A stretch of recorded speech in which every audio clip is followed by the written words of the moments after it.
شام 24 اپریل سال 2021 تخمینا ساعت 19:30 ماشین تمغه خونده استارکس تحت اداره ساکن 32 ساله دهه شرف جماعت زینب آباد نویه رودکی در حدود نویه دوستی ولایت ختلان به دیوار بتونی حاشیه راه برخورده چپه شده آتش گرفته است.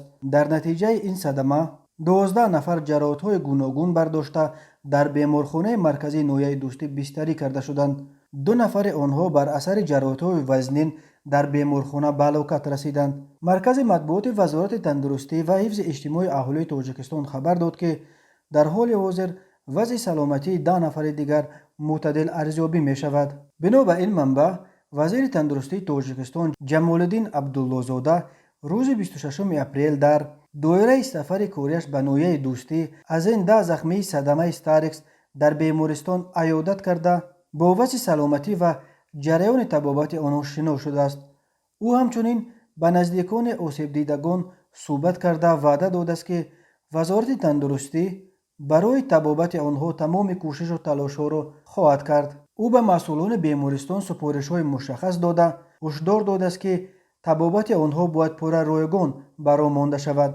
جمالالدین عبدالله‌زاده در سن بیمارستان مرکزی نویه دوستی با خویش و تبار و نزدیکان بیماران دیگر نیز گفتگوی آزاد برپا کرده از آنها نظرشان درباره شرایط کار طبیبان این نویه را پرسجو کرده است.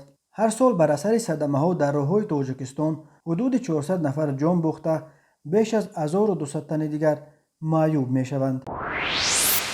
کلیه پرونده های جنایتی دادگاه عالی تاجیکستان روز 16 اپریل سال 2021 ساکن نویه فیض‌آباد زویروف را در کشتار بی‌رحمانه همسر سابقش قربانزاده و راهزنی گناهکار دانسته به 28 سال زندان محکوم کرد. مرکز مطبوعات دادستانی کل تاجیکستان در شرح این پرونده گفت زویروف که قبلا 3 مرتبه از جمله بار آخر در سال 2017 با جرم دزدی محکوم شده بود، روز 12 دکبر سال 2020 با مقصد به دست آوردن مال ملک همسر سابقش قربانزاده دست به جنایت باز هم سنگین‌تر کشتار و راهزنی زده است. بنا به فرضیه تفتیشات زویروف همسر سابقش را برای فریب گویا برای سیر و گشت نمودن به تل و تپه های قسمت شرقی حدود جماعت شهرک فیض‌آباد به جای بی آدم به لب جاری برده ناگهان به نام برده حمله کرده